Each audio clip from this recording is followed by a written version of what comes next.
I knew the air was turning sour the second the lobby receptionist handed me a visitor badge with the word expired printed across the front. Not my name, not even temp, just expired. Like the building itself had already made up its mind.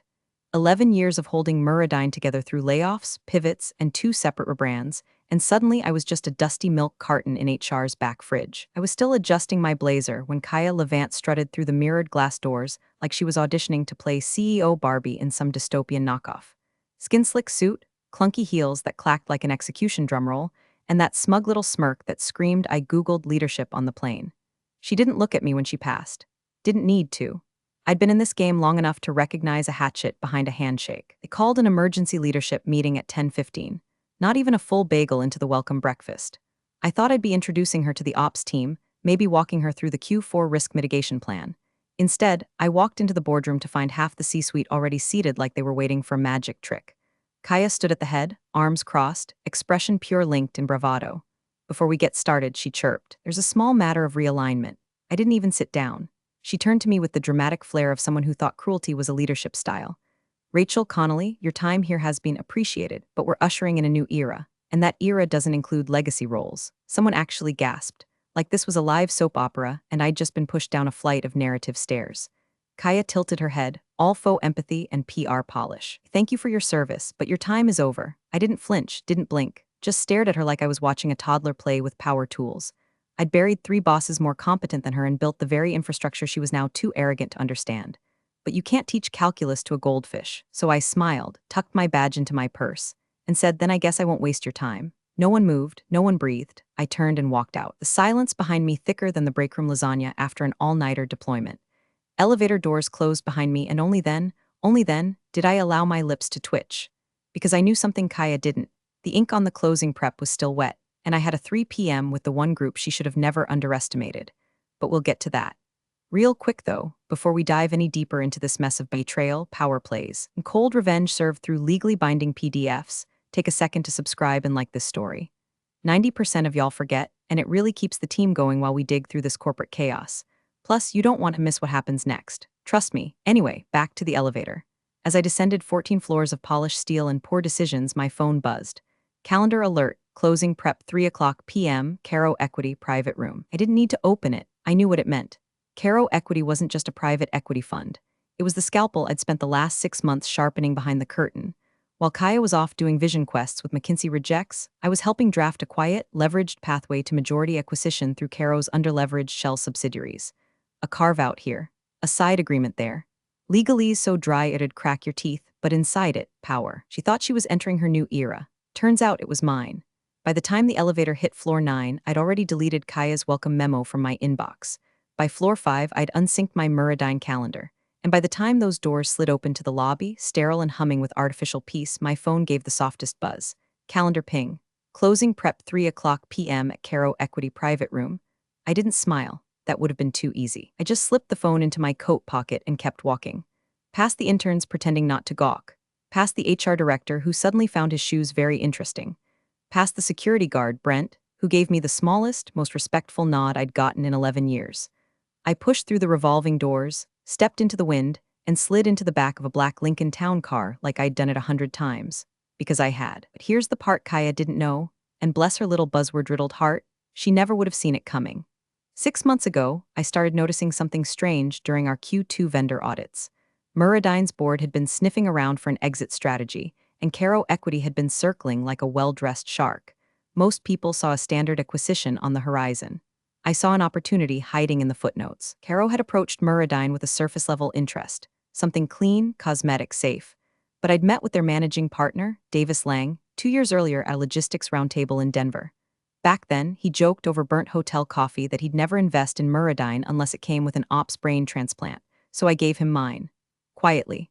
First, I helped Caro restructure 3 of their underperforming logistics subsidiaries, on paper only. Nothing that would ping our compliance radar.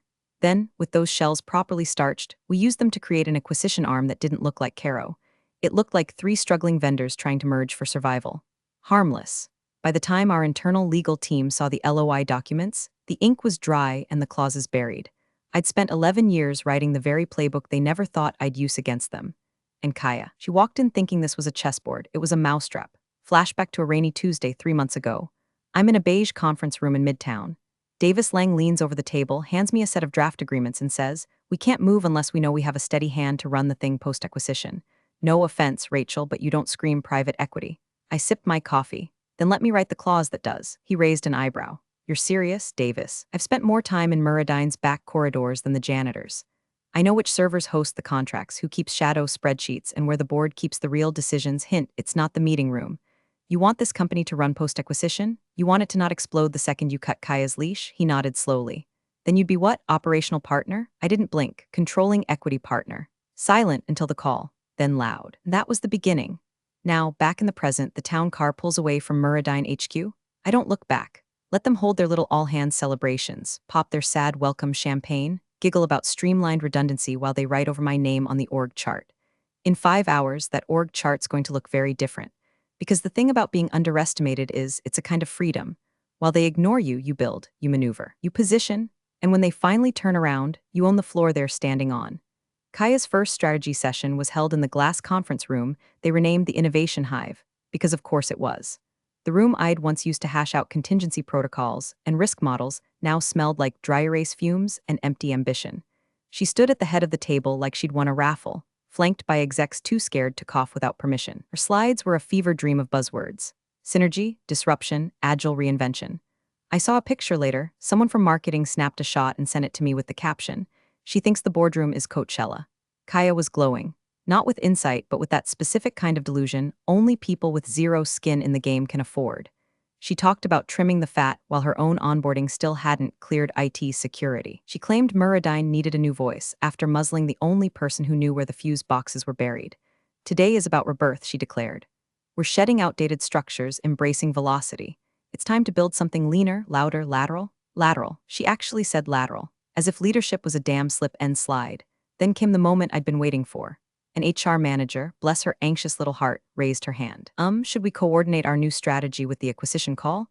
"I think the chairman moved it to tomorrow morning." Kaya smiled like she'd rehearsed it in the mirror. "They'll follow my lead now." Just like that. The room nodded. Because that's what rooms do when the air gets thin and the boss is holding the oxygen tank. Meanwhile, I was 6 miles away, sipping ginger tea in a quiet boardroom 2 floors below Caro Equity's penthouse suite. It smelled like old money and newer intentions. Davis Lang, still in his charcoal suit with the cuffs perfectly starched, slid the final folder across the table. "Last one, Rachel. This signs over operational control through the carve-out network. You sure you want your name on the public side, Doc? We could keep you listed internal only, let someone else take the face role." I didn't answer right away. I flipped to the clause I wrote myself, buried in a service agreement signed by Muradine's own legal team 8 weeks prior. It tied the leveraged carve-out to a performance bond, triggered automatically once Caro hit a majority threshold. They'd hit that number 3 days ago. "I want my name on it," I said. Kaya fired me in front of 10 people. I want her to recognize the name on the slide deck when it lights up her Zoom screen. Davis grinned. "You're cold. I'm prepared." He signed, then passed me the pen. As I scrawled my name, Rachel E. Connolly, across the bottom of the final document, a weight didn't lift. It settled. I wasn't done. I was in. I stood up, smoothed my blazer, and said, "Send the meeting packet to the chairman.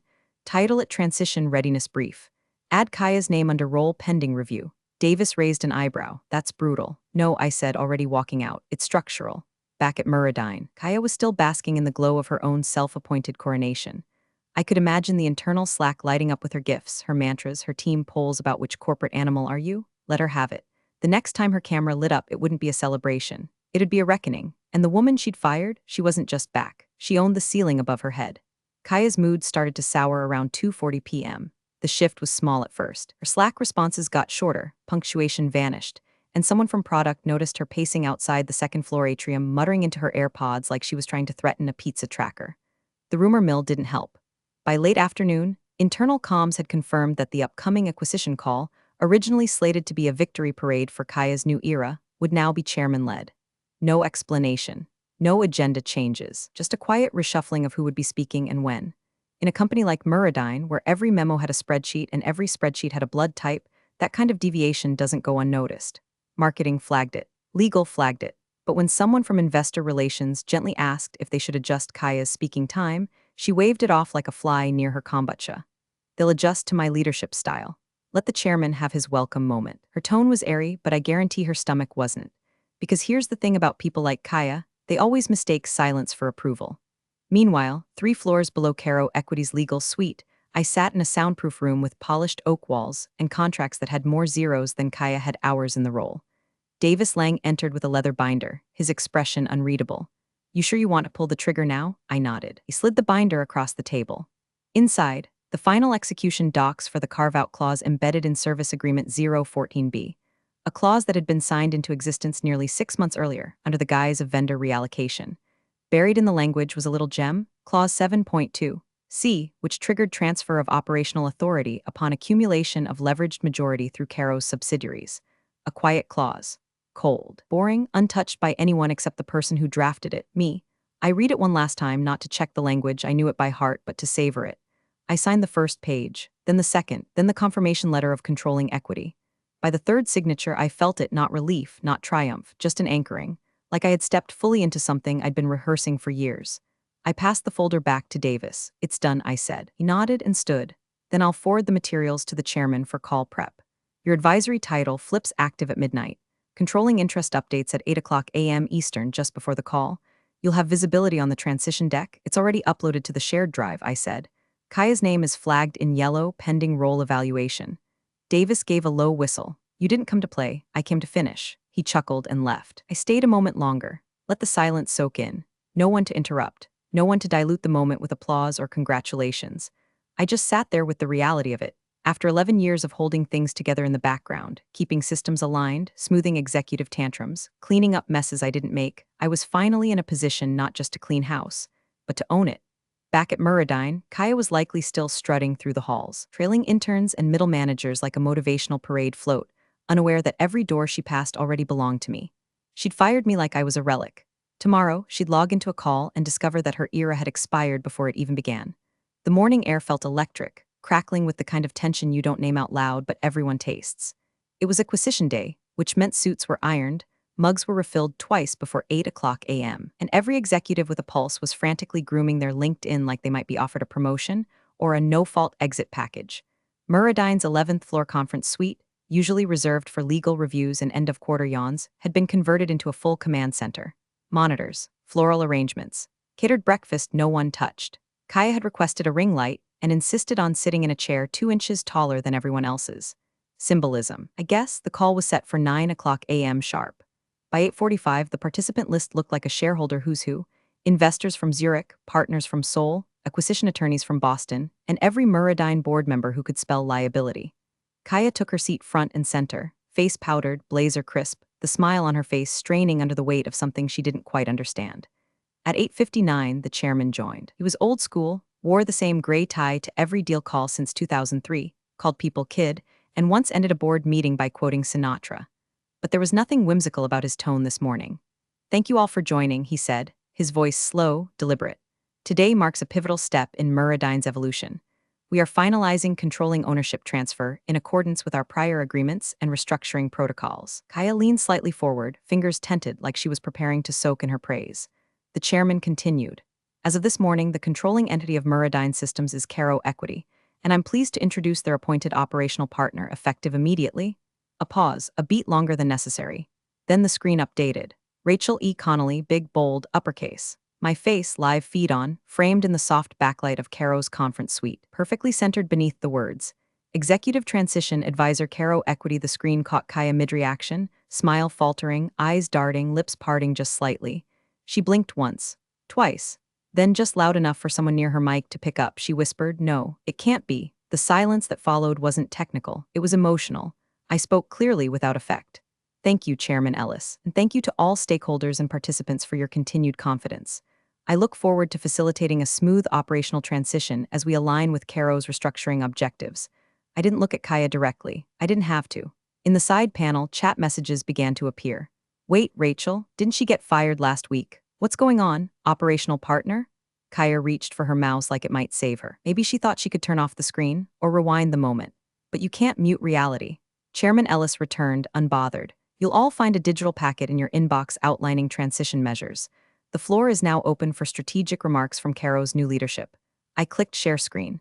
My deck loaded instantly, 42 slides, color-coded, time-stamped, and legally cleared. At the top of slide 1, Executive Transition Plan, second bullet, role evaluation under review. Kaya Levant, CEO, and just like that, after 11 years of invisibility, I became the most visible woman in the room. Thank you, Chairman, I said, letting each syllable land like it had its own clearance badge. As of this morning, all transfer protocols are in effect. Our goal is simple: stabilize, streamline, and align Muradyne with the operational integrity it's lacked during the transition window. I clicked once. The PDF loaded instantly into the meeting chat. No fanfare, no glitch, no buffer. Executive Transition Plan Caro Equity Implementation Protocol. The cover page alone was enough to make the temperature drop.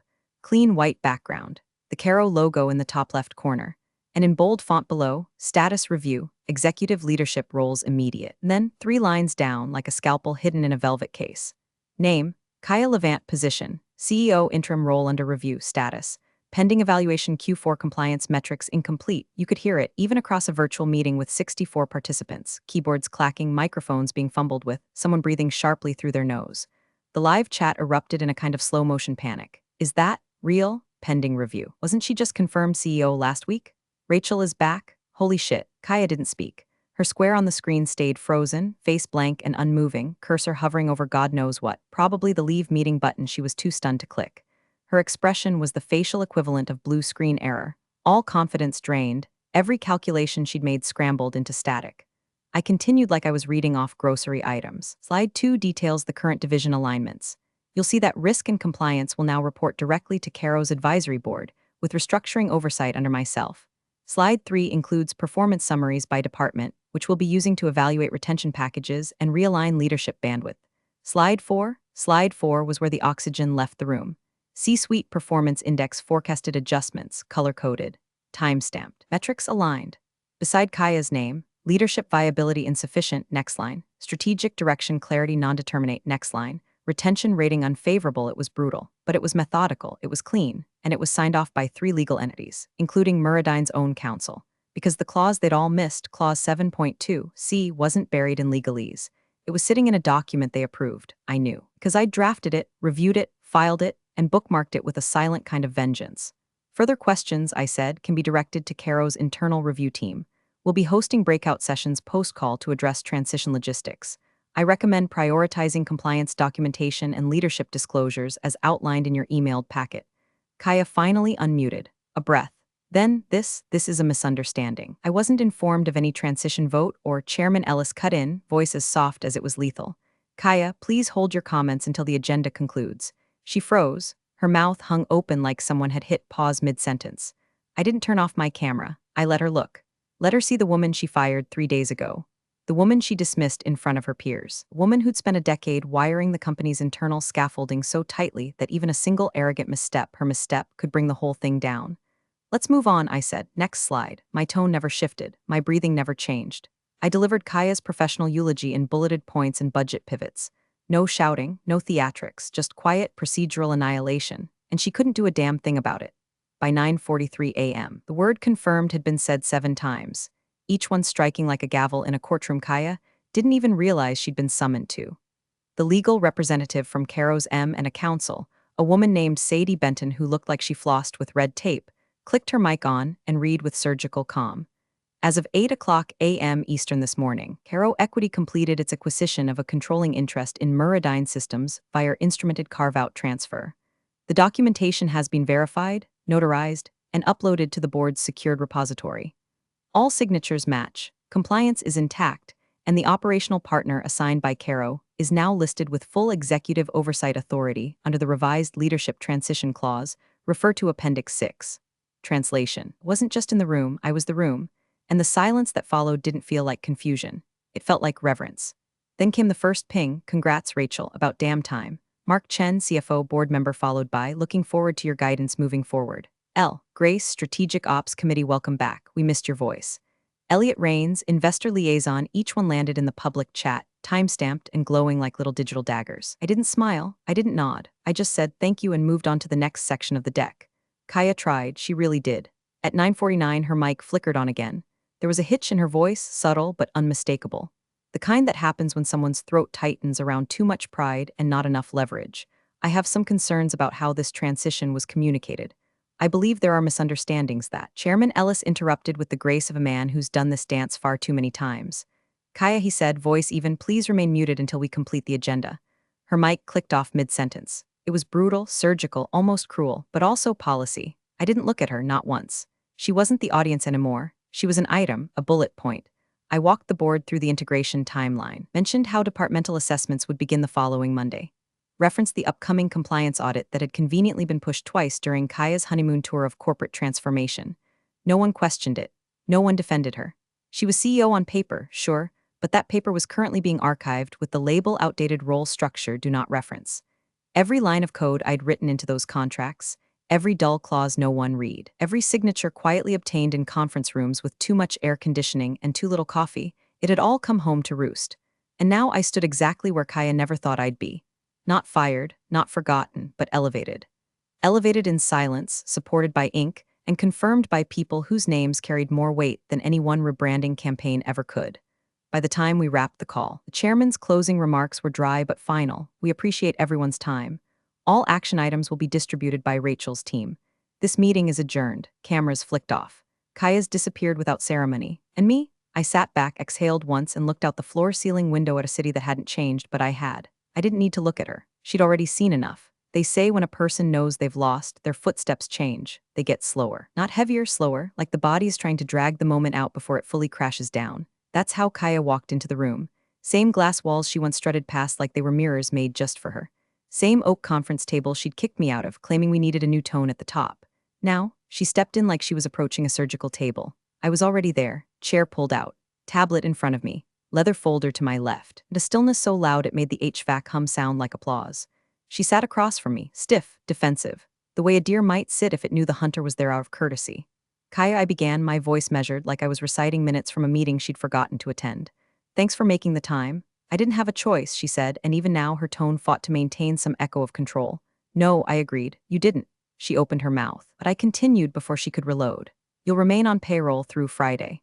After that, you'll be offered a transition role, non-executive advisory capacity, remote limited visibility. Her eyes widened. Excuse me? You'll retain access to your benefits for 90 days. NDA clauses remain in effect. All statements moving forward will refer to your strategic consulting partnership during organizational realignment. She blinked, as if the words themselves were surreal.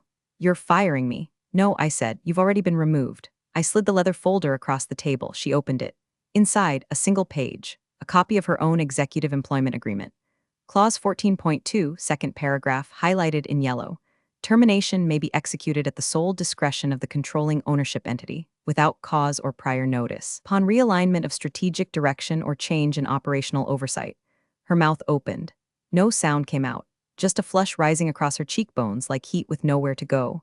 This isn't fair, she managed. You were brought in under a different structure, I interrupted, calm and clean. That structure no longer exists. She stared at the document like it might vanish if she blinked fast enough. I didn't even know Caro had that kind of power. You didn't read your contract. Silence. I'm not the villain here, she said finally. I never said you were, I replied, but that chair you sat in? It doesn't care about villains or heroes. It only cares who read the fine print. She looked down at the page again, but it didn't change. Contracts rarely do when you're on the wrong side of them. I stood up, not fast, not with flourish, just the kind of motion that says this part is over.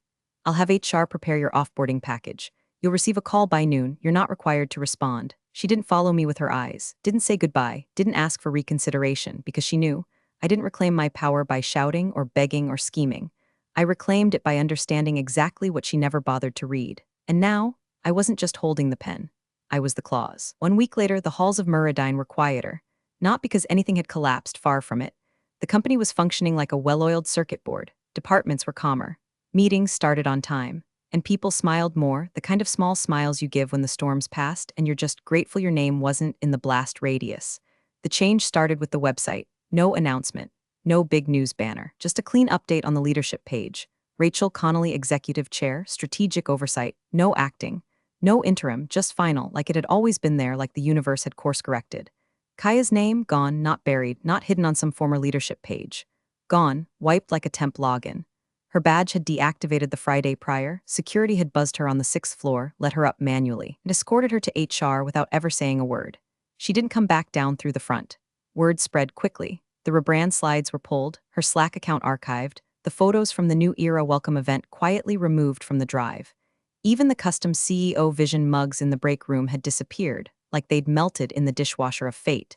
But none of that mattered to me now. because I had one last thing to do. The CEO's office still sat at the end of the executive corridor. Glass door, sleek wood paneling.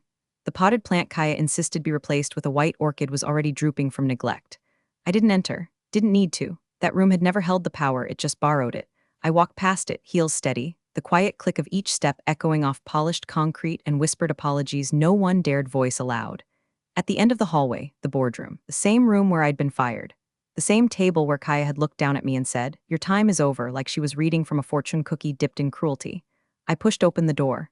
Inside, it was empty except for the hum of the overhead light and the faint scent of polished wood. The chair she'd used, the one she'd insisted be raised 2 inches taller than the others, still sat at the head of the table. I paused for a second, just a second, not for sentiment, not for vengeance, but to acknowledge what it meant. Then I walked over, placed my tablet on the surface, and pulled the chair back with one hand. Sat down. No applause, no violin swell. Just the quiet creak of leather and a single line whispered in the back of my mind, so cold and clean it might as well have been chiseled in the boardroom wall. Funny thing about timing, it only runs out when you don't own the clock. Big thanks for watching, you sneaky seniors. Subscribe to keep the coffee pot brewing revenge. Your ex-colleagues won't know what hit 'em.